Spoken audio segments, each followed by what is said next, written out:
I sat on the gray velvet armchair in my parents' living room in Green Lake, Seattle. The Persian rug was the same.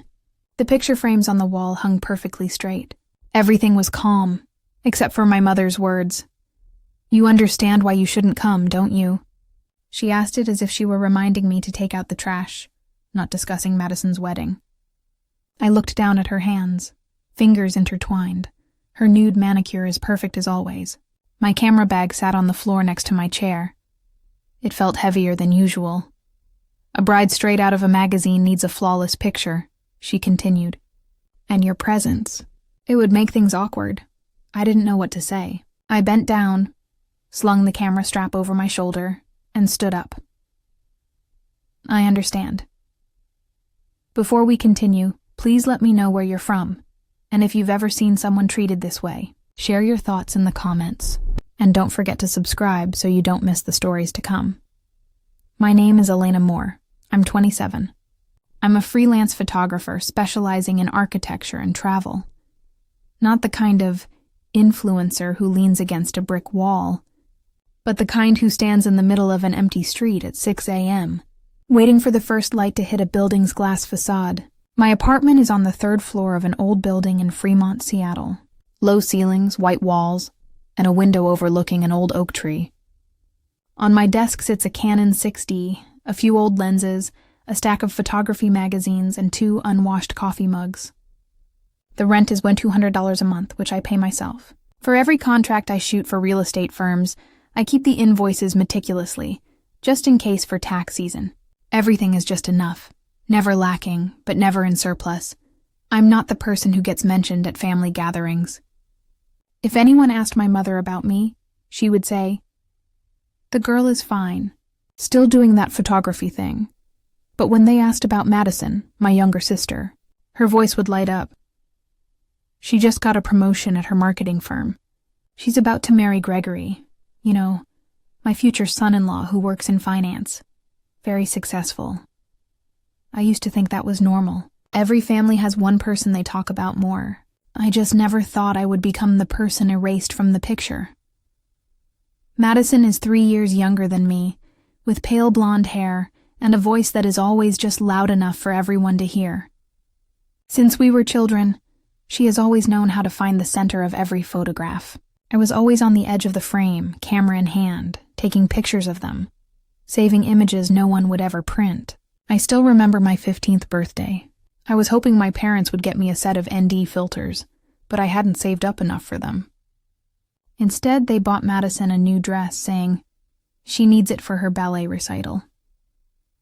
I wasn't sad then, just a little quiet, and I slowly got used to being quiet. 3 weeks before the wedding, I was summoned to the house. Mom said she wanted to talk to me about something. I thought it was about a gift for the couple.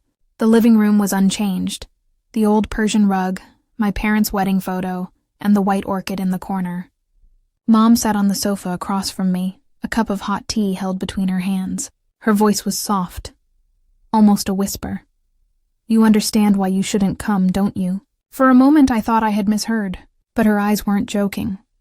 "This is Madison's day. There will be many important people, and, sometimes your presence makes things awkward." Awkward. The word she used sounded so light, but it felt like a cold knife had been plunged into her. I looked at her hands, the nude nails, the wedding ring glinting under the lamp. On the table was a framed photo from Madison's engagement party. I took that picture. I was never credited. "I don't want to make anyone feel awkward," I said slowly. "Good. The whole family agrees this will be more comfortable." I remained silent. Mom continued. "Madison understands too. She said she'd be less worried if you weren't there. You get it, don't you?" I stood up, pulling my camera strap from the chair. I said only 3 words. "I understand." On the way home, I stopped at a small coffee shop by Green Lake. The water was still, the evening light casting a glow, and a few joggers ran past. I took out my phone and opened my banking app. $4,387. The sum of my savings after years of work, after every contract I negotiated myself, every photo I edited myself, every file I delivered myself. It wasn't much, But it was enough to do something that was truly mine. I scrolled online, aimlessly, until I saw a post by a French photographer. A picture of a woman in a wedding dress, standing alone before the Eiffel Tower at dawn. No groom, no guests, just her and the light. I saved the picture to a folder named Ideas. That folder had always been filled with buildings, but this time was different.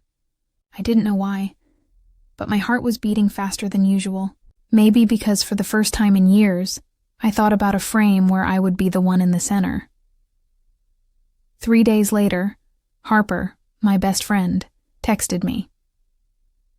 "Madison's wedding is that Saturday?" "Yeah. Then go to Paris. You've always wanted to shoot the sunrise there." I thought she was kidding. But then Harper sent another link. Studio Belle Lumiere, Paris. Bridal portraits for solo women travelers. She added, "You don't need a wedding to be the center of the frame." I stared at that sentence for a long time. That evening, I opened my laptop and went to the studio's website. The price was higher than I expected, but I read every detail carefully. A custom-fit gown, makeup, a 2-hour session at the Eiffel Tower, and 20 professionally edited photos.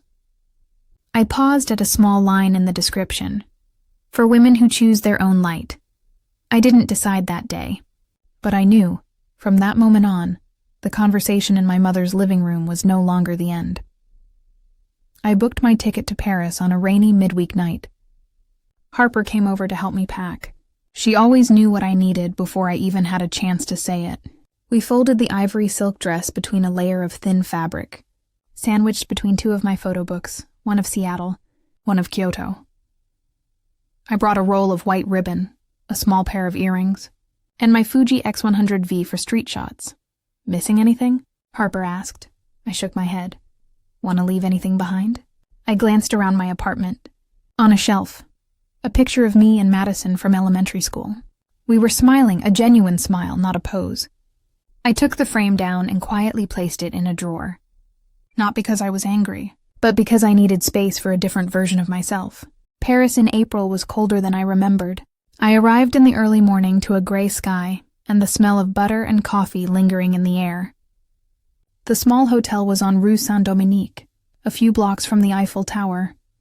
The room I booked did not have a balcony, but it had a floor-to-ceiling window that looked out onto red-tiled roofs and old chimneys.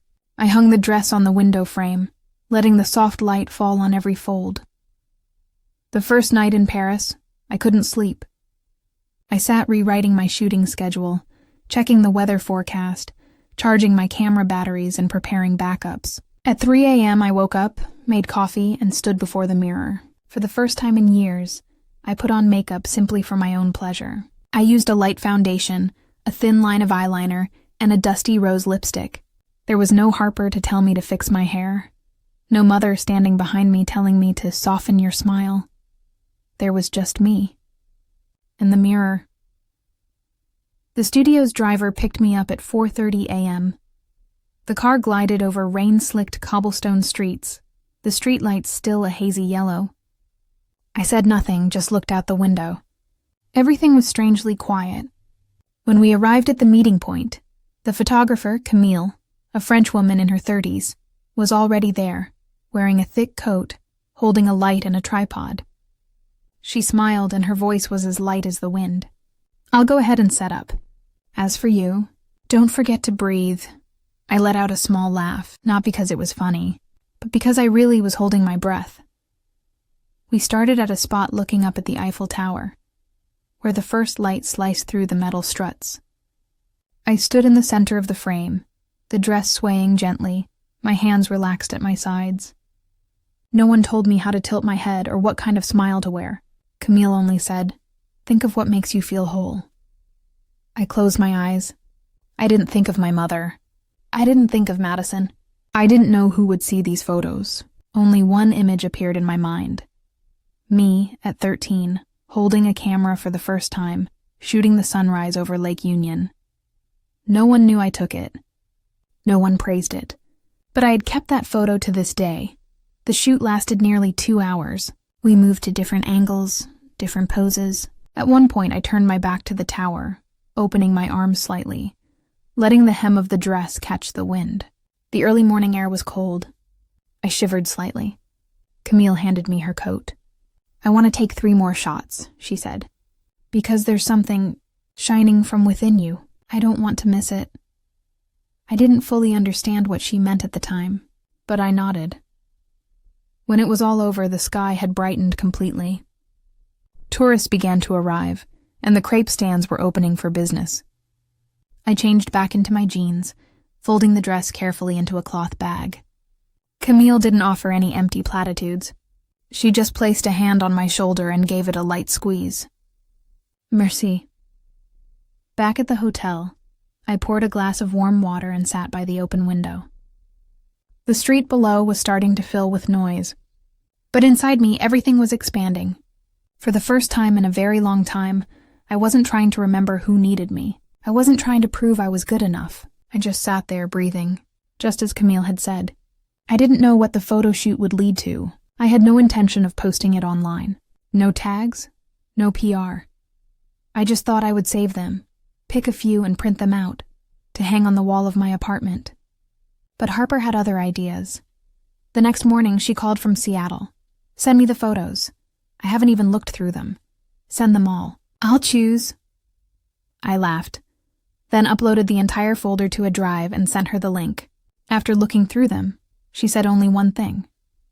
"The whole world needs to see you like this." 2 days after the shoot, I received an email from the studio. Camille sent the download link for the photos, along with a short message in French and English. "Thank you for trusting the morning light." I opened the folder that evening, as the lights of Paris were beginning to dim.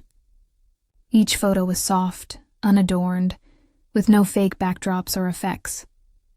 There was only me, in a real frame, under real light, and for the first time, I didn't feel like a stranger to myself. There was one photo Camille had placed separately at the end of the folder. I was standing with my shoulder angled, sunlight falling on one cheek, my eyes looking directly at the camera. Not smiling, not sad, just me. I sent that one to Harper. 3 minutes later, she replied, "Let me post this one." Just one caption, no tags. I hesitated, not out of fear, but because I was so used to keeping everything to myself. But then I typed back, "Okay." Harper posted the photo on her personal account. She wrote only one line. She stood where she was not expected to, and belonged. I went to sleep right after without rechecking it. The next morning, it had over 1,300 shares. It started in a photography group dedicated to women's solo journeys. Then, an influencer account reposted it, noting, "No edit, no retouch." After that, a well-known fashion stylist shared it and wrote, "This is power." I didn't realize how quickly it was spreading until my phone began ringing nonstop. An email came from a photography magazine in New York. An independent film director requested permission to use the image for a short poster highlighting independent women. An agent invited me to speak at a conference called Voice Behind the Lens. I didn't know how to react, other than to sit still and stare at my laptop screen. My photo, was appearing on accounts with hundreds of thousands of followers. No filter, no sponsored products, not creative content, just me, standing in the middle of the frame. I flew back to Seattle on the day of Madison's wedding. No one texted to ask if I was coming home. I didn't text anything either. I landed, switched my phone to airplane mode, and put it on silent. When I got to my apartment, Harper had left a small box on the table. Inside was a framed print of the Paris photo. No note, just a white card with a handwritten message. "This is enough." I placed the frame on the shelf, the same spot once occupied by the old photo of my sister and me. The next day, I received the first call from my mother in weeks. Her voice was calm, no apology, no mention of the wedding. She just said, "Linda from church sent me a link. You took photos in Paris?" "Yes," I replied. "I didn't think you would choose to do it that way." "What way?" "Standing alone, in the middle of Paris, in a white dress." I was silent for a few seconds. then answered, "I've been standing alone for a long time, Mom. You just never saw it." After that call, I opened my old messages from Madison. The last one was from 4 months ago, asking if I could photograph her engagement party. There was no thank you afterward. No reshare. Just my mother sending prints to relatives, telling them I took the photos as a favor. I was about to delete the chat, but then I stopped, not out of regret, but because I wanted to leave it there, like a period at the end of a finished sentence. A week later, I received an invitation from a nonprofit that supports young women in the arts. They wanted me to shoot a photo series on the theme of belonging. I didn't reply right away. I opened the Paris photo folder again, looking at each one. Then I opened Lightroom, created a new preset, and named it Elena Natural Light. I never thought I would become famous. I didn't want to be a symbol of anything. I was still the woman who paid her rent on time, drank hand-brewed coffee, and backed up her photo files every Sunday night. But from the moment I stood alone in the middle of Paris, I knew I had stepped out of the old frame, and I didn't need anyone's permission to stay in the new one. I got a call from my dad 2 days after Madison's wedding. It wasn't to ask if I'd gotten back to Seattle safely, nor was it to ask if I was okay. "Madison has been crying all morning," he said. "They just got back from the Maldives and saw your picture all over the internet." His voice wasn't loud, but I knew the implication. I put the phone on the table, switched it to speaker. Harper was standing nearby, lifting her teacup, saying nothing. "I didn't say anything bad about anyone," I replied. "There's nothing wrong with that picture." "It's not wrong, but people are talking." "Your mother is embarrassed." I took a deep breath. "I didn't force anyone to post it, and I didn't use any family photos. You know how Madison hates being overshadowed. She just got married. This was supposed to be her week." I closed my laptop lid. My hand rested lightly on the edge of the table. "Dad," I said, "I didn't go to her wedding, and I didn't stop her from shining. You chose the perfect time to post that picture, right when she got back. I didn't post it." "What?" "My friend did, a week before that." Silence on the other end. I heard a long sigh. "You always had to be different," he said. I didn't answer. Not because I had nothing to say, but because I had heard that sentence my entire childhood. The next morning, my mother called. The call lasted 3 minutes. "I'm going to delete the Facebook post that mentions your Madison's sister," she said, "because your image now is a bit unsuitable for our family's tradition." I typed a short message after the call. "Do what you want, but I haven't been in the family picture for a long time." The following week, I had a short Zoom interview with an independent architecture magazine. They were interested in a photo project about women standing alone before great structures. I wore a simple blouse, my hair tied back with a plain white wall behind me. The reporter asked, "How did you feel when you saw that your family didn't support that moment?" I thought for a few seconds. Then I replied, "I didn't do it for their support. I did it to step out of a frame I had been misplaced in." The third week, I received a surprising email from Madison. No subject line. "No greeting. Your picture isn't bad, but you should have saved that light for me. Anyway, I get why you did it. I'm still angry, but also, whatever. I know you weren't trying to steal anything. I just wish Mom and Dad had once looked at me the way they used to look at you."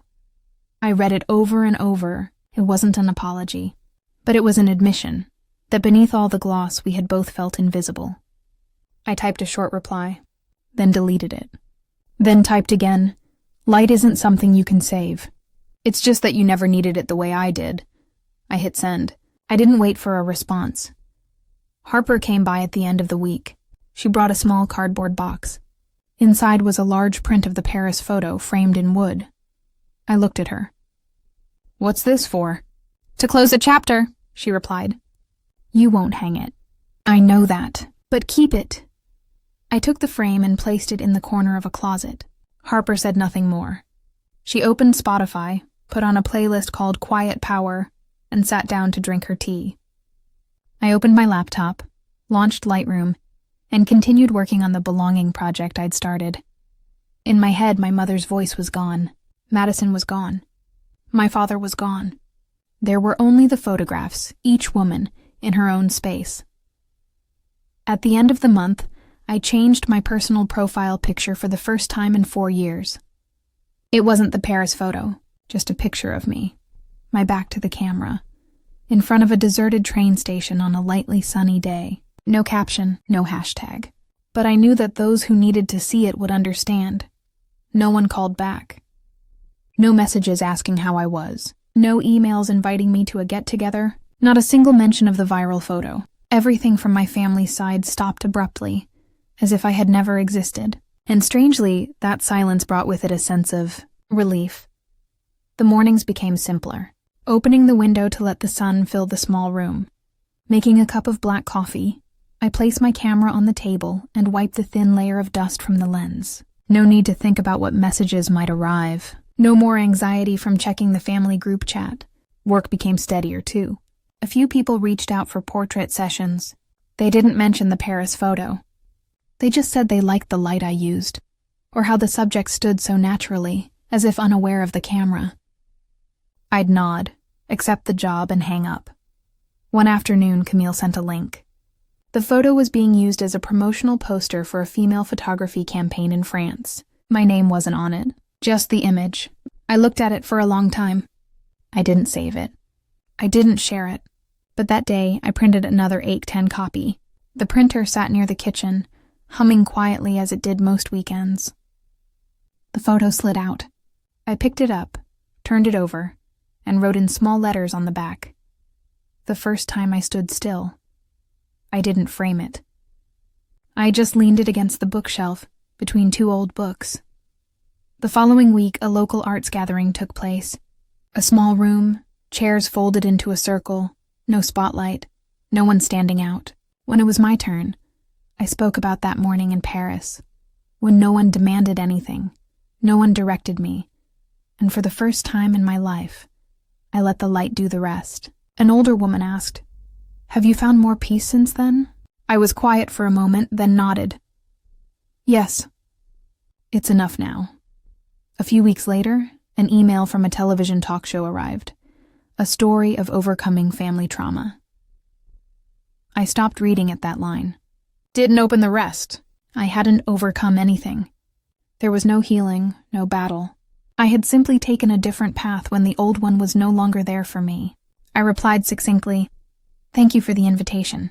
I don't believe I'm the right fit for your show's description." In October, I reactivated the notifications for the family group chat, not because I was hoping for anything. If someone were to send a message one day, I could read it without feeling a sting. Harper's old message was still pinned at the top of our private chat. "You don't have to scream to be seen. Just stand still. The light will come."